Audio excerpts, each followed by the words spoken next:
The first stop in the journey, Washington, D.C., the city I've called home for the last 2 years. I've enjoyed living in D.C., mainly for its history and the diversity of its people. To get a good sense of the local scene, I headed to Eastern Market, one of the city's oldest and most historic markets. Eastern Market was established by Thomas Jefferson in around 1803 when he established most of the buildings around Capitol Hill. So he set up a Navy Yard just south of Eastern Market, and he established the market system in order to bring in food to feed all the Marines and sailors that were coming in. Thomas Jefferson established in the federal city a market system, and there at the time were 3 markets that were set up across the city. There's the Eastern Market, which is behind us, the Central Market in the central of the city, which is now near where the White House is, and the Western Market, which is in Georgetown. And these 3 public markets would bring in fruits and vegetables and meat from out in the what was extreme rural country at the time, Maryland and Virginia. You got to remember at the time the boundaries for the District of Columbia were continually moving.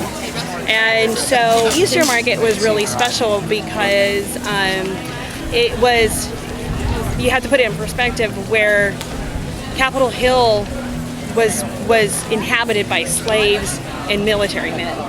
And so, because the slaves were building the Capitol building, not a lot of people know that our Capitol building was constructed by slaves.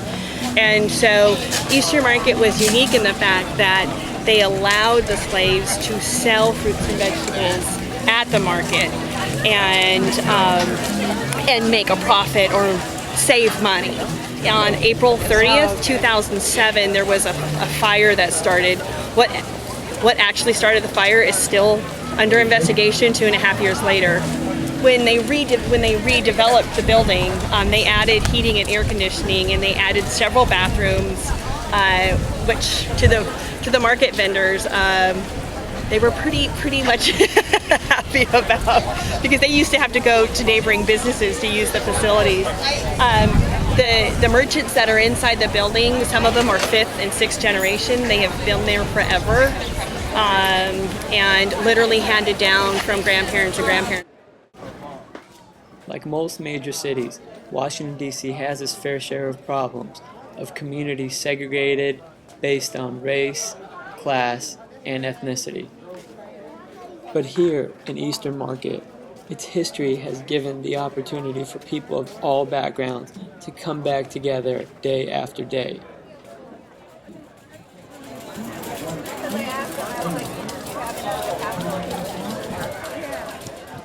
Being from LA, the mall capital of the world, I was very excited to learn that Washington, D.C. had a national mall.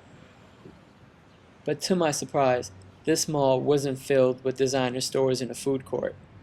For me, the National Mall has been a place where I've been able to experience history and culture, help build global community, and learn about new advances in the sciences. The mall is a strip of grass in between the Washington Monument and the Capitol building, surrounded by Smithsonian museums with free admission to the public.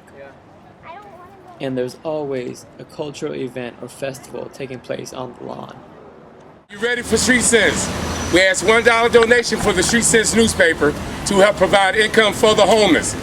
The homeless write some of these articles, some of the poetry, and I appreciate your support. We're the Street Sense newspaper, the advocate for the homeless. For a worthy cause, $1 donation please for the Street Sense newspaper. Are you familiar with Street Sense? Are you ready for Street Sense? We ask $1 donation for the Street Sense newspaper to help provide income for the homeless. Thanks for stopping, my friend. God bless. You have a good day now. Thanks for supporting Street Sense. One of my favorite qualities about DC is that this is a place where people can feel comfortable to come and voice their opinions about topics that they're very passionate about. Violation of human rights, and bring those responsible to justice, no matter what their current or former level of office. Victims, their families, and society as a whole have the right to know the truth about the violations, their causes, the facts, around the circumstances to which they occurred, and to know to the fullest extent possible the identity of the perpetrators. All victims have the right to redress and remedy. One monument I keep finding myself coming back to is the Lincoln Memorial, the site of Dr. King's "I Have a Dream" speech, and the statue of one of the most influential presidents in U.S. history. In this temple, as in the hearts of the people for whom he saved the Union, the memory of Abraham Lincoln is enshrined forever.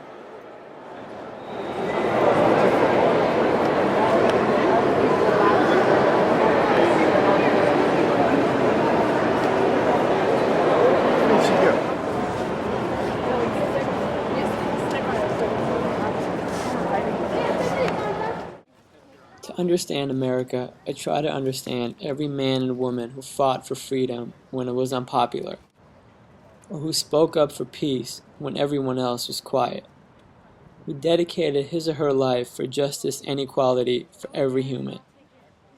To understand ourselves, we need to understand everyone who came before us.